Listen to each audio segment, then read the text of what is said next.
নতুন চাম চৰকাৰী কৰ্মচাৰীসকলৰ বাবে নিউ পেনশ্যন স্কিমে কৰবাত নহয় কৰবাত সন্দেহৰ সৃষ্টি কৰি আহিছিল।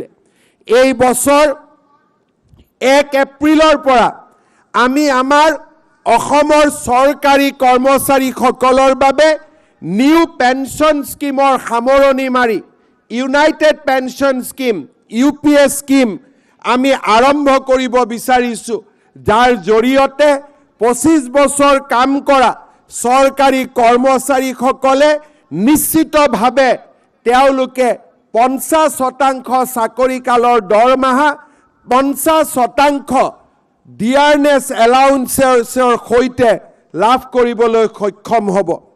অসমৰ চৰকাৰী কৰ্মচাৰীসকলক মই আৰু এটা সুখবৰ আজি দিব বিচাৰিছোঁ।